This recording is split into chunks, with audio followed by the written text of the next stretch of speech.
Greetings and welcome once again to my new calculus channel. My name is John Gabriel, and in the previous video I talked a little bit about time, but what I'm thinking of doing now is working through this article with you and explaining my thoughts and how I arrived at all these conclusions. So I'm going to do it slowly and probably break it up into separate parts. So this will be part one of what is time. Okay. So uh, if you want to see basically how confused mainstream academics are, uh, all you have to do is listen to the garbage that is out there, spread by theatrical physicists, not theoretical, because those ended when Einstein came along. So they're clueless as to what time means. I mean, the majority of them, as I pointed out in the past video, can't explain time. They simply stumble around in the dark like blind fools, which they are. Okay, so you may say, well, how is it that they build clocks? Well, that's very easy to do. You could say, how is it that they build rockets when they don't understand anything about the way calculus works? So there are many, many, many ways to turn around and tell me that, oh, how did they accomplish all these things? Well, it's easy to accomplish things when you know the results of certain processes or theorems.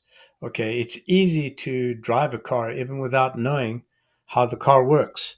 It's easy to master differential equations without even understanding anything about. I mean, I had a lecturer in a university who was pretty smart, and she was an applied math lecturer, but she had no clue how calculus works. She didn't have any, but she was pretty good at it. She could get up there and stand in front of the class and write on the board like a bat in hell and show how talented she was.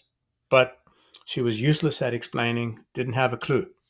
So now, what is time? Okay, what is time? Is it the rotation of heavenly bodies?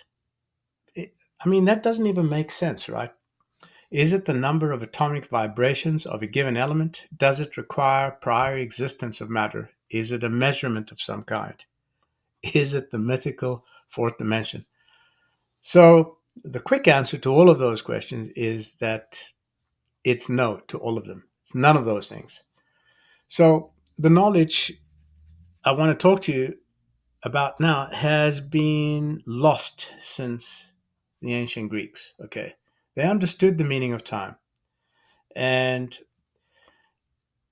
they knew how to build devices that could measure time accurately or to a certain degree of accuracy.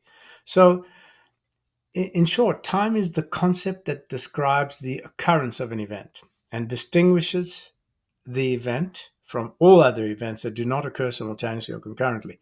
So, a time measuring device measures intervals defined in terms of time units. So, a clock is a time measuring device.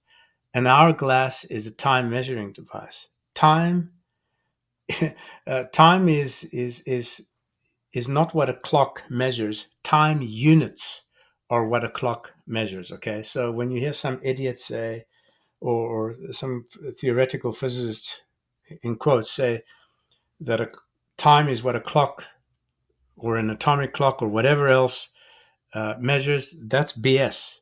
Time units are what time measuring devices measure. Okay, they don't measure time; they measure time units. So, what is a time unit? Now, of course, uh, we'll get to that in a moment. But in order to understand time units, we first have to understand what is time. Okay, so time has to be reified. What does reified mean? In other words, it has to be uh, defined and instantiated. So, two things are required: the existence of matter and almost constant and repeatable action or motion of existing matter. Okay, so if you if you do not have either matter. Well, first, let's back up. If you don't have matter, you don't have time, period. If you have matter, but you do not have constant and repeatable action, you still do not have time. So you need both of these to be present, the existence of matter and events that are constant and repeatable and can be demonstrated as such. So the concept of time, what is it? So we arrive at the idea of time when we ask the question, how long? But have you ever asked yourself why we ask that question, how long? How long? Why do we ask how long? Okay. So it's pretty important to understand why we ask that question. Why don't we ask, for example, how light or how heavy or how fat or how thin? Okay. Well, there's a good reason for that.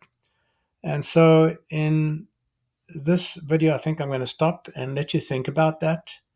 Why do we ask the question, how long, before I continue with part two of this particular topic? So if you're not already a subscriber to my channel, become a subscriber. Follow me on academia.edu, click like, tell your friends about this. Now, also remember that time is such an important topic in science. In fact, it's the most important topic. And yet there isn't a definition of it because mainstream academics don't understand it. All right. I'm John Gabriel, and this is a New Calculus Channel. Till next time, goodbye.